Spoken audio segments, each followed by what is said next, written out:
Imagina só um poder tão antigo quanto a própria Itália.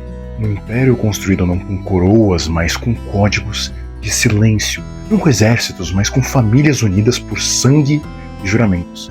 Hoje você vai descobrir como camponeses sicilianos se tornaram os criminosos mais temidos do mundo, construindo um império que desafiou governos, corrompeu instituições inteiras e inspirou lendas que ecoam até os dias de hoje. Essa não é só uma história de crime, é uma anatomia do poder em sua forma mais primitiva e eficiente. E ao final dessa jornada você vai entender por que Dostoiévski estava certo quando escreveu: o homem é um ser que se acostuma a tudo. Você sabia que a máfia italiana nasceu de um problema que o governo não conseguia resolver? Agora a gente vai para Sicília, 1860. A unificação italiana acabara de acontecer, mas o novo reino era fraco demais para controlar suas terras mais distantes. Imagina só, latifundiários ricos, terras vastas e uma polícia para proteger as pessoas. Foi nesse vácuo de poder que nasceram os Gabelotti, homens que ofereciam proteção, só que por um preço. Como escreveu Giuseppe Tomasi de La Lampedusa em O Leopardo: para que tudo continue como está, é preciso que tudo mude. Foi exatamente isso que a máfia mais entendeu. Mudou tudo para manter o poder nas mesmas mãos. Maquiavel em O Príncipe já tinha previsto isso. Onde falta a ordem, a força cria a sua própria lei. Mas aqui tem algo muito mais profundo. Os primeiros mafiosos não eram meramente criminosos, eles eram executores práticos do poder. Eles compreenderam intuitivamente o que Gramsci chamaria séculos depois de hegemonia. O poder verdadeiro não vem só da força, mas do consenso. Quando um latifundiário pagava pela proteção lá na Sicília, ele não estava apenas comprando a segurança, ele estava reconhecendo uma nova ordem social, uma nova forma de autoridade, estava legitimando um poder que o Estado oficial não conseguia exercer. É fascinante. Enquanto Rousseau teorizava sobre o contrato social como fundamento da civilização, os mafiosos estavam criando seus próprios contratos alternativos, baseados não na vontade geral, mas na necessidade particular. Eles entenderam que toda autoridade é, em última instância, uma ficção coletiva, que só existe enquanto as pessoas acreditarem nela. Tal como as moedas, isso é, o dólar, ele só tem a força que tem porque as pessoas acreditam no seu valor e na segurança que ele é capaz de providenciar. Eu vou te contar uma coisa. Existe um código de honra tão poderoso que os homens preferem morrer a quebrar ele. Conheça agora a Omertà. A Cosa Nostra siciliana não era apenas uma organização criminosa, era uma filosofia de vida, baseada em 3 pilares sagrados: a Omertà, o silêncio, a Honore, a honra, e o Rispetto, o respeito. Imagina só uma sociedade paralela com suas próprias leis, tribunais e execuções. Durante o século XX, segundo Francesco Forgione, o ex-presidente da Comissão Antimáfia italiana, em relatórios da Direzione Investigativa Antimafia, a DIA, estima-se que a Cosa Nostra controlava boa parte da economia siciliana através do controle de diferentes porções de setores chaves, como a agricultura, a construção civil e até o comércio local. Não só através da força bruta, mas de um sistema muito mais sofisticado que qualquer governo. Um sistema de lealdade absoluta. Na Oresteia de Ésquilo, a gente vê a tensão eterna entre a justiça do sangue, uma vingança familiar, e a justiça do Estado, que são os tribunais políticos. A Cosa Nostra rejeitou a evolução de Orestes. Eles permaneceram na era das Erinhas, onde a família era simultaneamente vítima, juiz e carrasco. Aristóteles disse que o homem é um animal político, mas definiu o político como aquele que vive na polis, submetido às leis comuns. A máfia criou uma antipolis, uma organização política que existe precisamente para negar a política oficial. Aqui o mal não se apresenta como uma força impactante e irrefreável, mas como um sistema burocrático alternativo. E é alternativo porque é eficaz, porque é a única opção disponível e ainda mais, porque é temível. Mais perturbador ainda, a Cosa Nostra provou que é possível criar lealdade absoluta sem ideologia. Enquanto os totalitarismos do século XX precisavam de propaganda, doutrinação e, acima de tudo, de um inimigo comum, a máfia conseguiu devoção através de algo muito mais primitivo e muito mais eficaz: a combinação de medo, proteção e pertencimento. O cerne da aliança que dispensa o requinte e a complicação das justificativas que tentam se utilizar de uma lógica aparente nos discursos políticos. É Hobbes, completamente radicalizado. Não só o Leviatã que protege, mas o Leviatã que adota. Enquanto a Cosa Nostra ganhava fama em Hollywood, uma organização ainda mais perigosa crescia nas montanhas da Calábria, a 'Ndrangheta. Uma estrutura baseada em laços sanguíneos reais, ela se tornou praticamente impenetrável. Conforme o que diz a BBC, segundo o informe do Eurispes, um prestigiado Instituto Italiano de Estudos Políticos, Econômicos e Sociais, em 2008, estimava-se que o volume de negócios da 'Ndrangheta chegava aos 44 bilhões de euros, quantia que corresponde a 2,9% do PIB italiano. Conforme dados da Europol de 2021, eles dominam o tráfico de cocaína na Europa, controlam a construção civil e têm tentáculos em mais de 40 países. Heráclito disse que não se pode entrar duas vezes no mesmo rio, porque, a partir do momento que se sai dele, tanto o homem quanto o rio não são mais os mesmos. Aqui ele estava referenciando a mudança. Mas tem uma dimensão muito mais profunda nessa observação. A 'Ndrangheta não apenas entendeu que tudo flui, eles compreenderam que a própria identidade é fluida. Enquanto outras organizações criminosas se apegavam a territórios físicos, a 'Ndrangheta descobriu que o verdadeiro território é relacional. Isso nos leva a uma questão fundamental que Simmel explorou em sociologia. Como é possível a sociedade? Sua resposta, através de formas de sociabilidade que transcendem o individual. Foi aplicado esse princípio pela 'Ndrangheta da forma mais genial e perversa possível. Eles criaram o que poderíamos chamar de sociabilidade criminal total, onde cada relação, o casamento, o batismo, o negócio, a amizade, se torna simultaneamente um ato político e um ato criminoso. E aqui a gente chega ao paradoxo mais perturbador. A 'Ndrangheta é, em muitos aspectos, mais orgânica no sentido do carniano do que as sociedades modernas. Enquanto nossa sociedade sofre de anomia, a falta de regras sociais claras, ou mesmo quando suficientes, fracas, e também de fragmentação, eles criaram uma solidariedade absoluta. É uma crítica absurda à modernidade. Será que a coesão social só seria possível através do crime?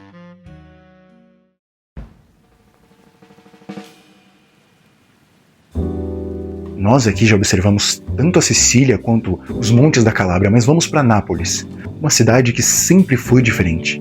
Aqui, a máfia não era uma organização única, mas centenas de clãs em guerra constante. A Camorra nasceu nas prisões do século XIX e se espalhou pelas ruas como um vírus.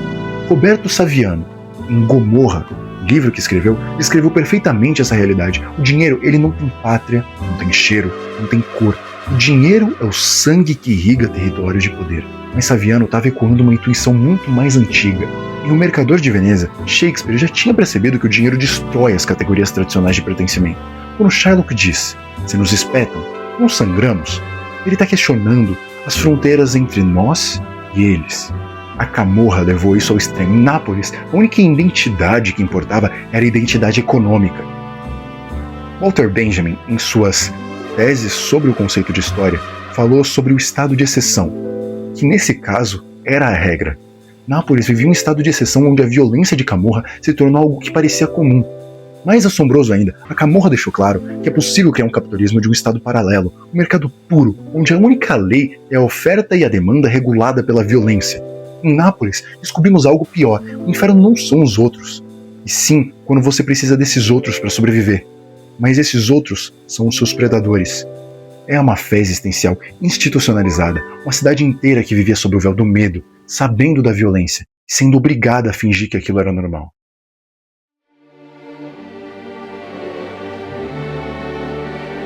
Bom, e se você está curioso para saber disso, eu espero que não esteja, aqui eu vou mostrar como se cria uma máfia do zero nos anos 1980. A Puglia mostrou isso para o mundo. Com base nas informações do livro The 'Ndrangheta in Sacra Corona Unita, The History, Organization and Operation of Two Unknown Mafia Groups, da pesquisadora italiana Nicoletta Serenata e publicado pela editora Springer, a Sacra Corona Unita é a prova de que o crime organizado pode ser uma invenção moderna.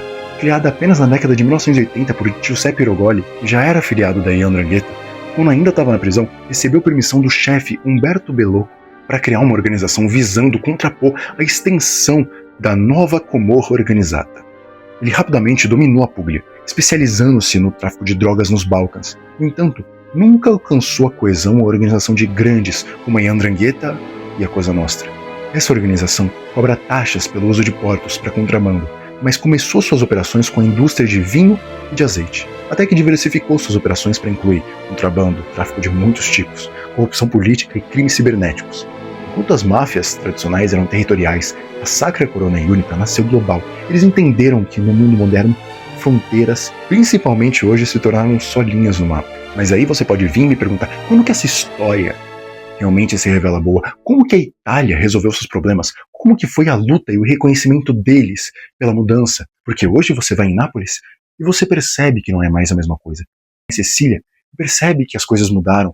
Ou mesmo na Calábria, até mesmo nas regiões mais ao sul, regiões mais pobres do território italiano, você nota que realmente houve um embate, um confronto contra isso. E é isso que eu vou mostrar. A luta contra o Império das Sombras. 2 juízes, 57 dias e uma guerra que mudou a Itália para sempre. Giovanni Falcone e Paolo Borsellino não eram só magistrados, eles eram soldados numa guerra onde a caneta teria de ser mais poderosa que a espada. Eles criaram o POOL antimáfia, uma estratégia revolucionária que quebrou o código de silêncio e gerou um impacto duradouro através das leis antimáfia. 23 de maio de 1992, autoestrada A29, perto de Palermo. 500 quilos de explosivos destroem o carro de Falcone. 57 dias depois, Borsellino também é assassinado. Mas suas mortes despertam a Itália. Pela primeira vez, cidadãos comuns saíram às ruas gritando basta. Falcone disse uma vez, a máfia não é invencível, é um fato humano. E como todos os fatos humanos, tem um começo e vai ter de ter um fim.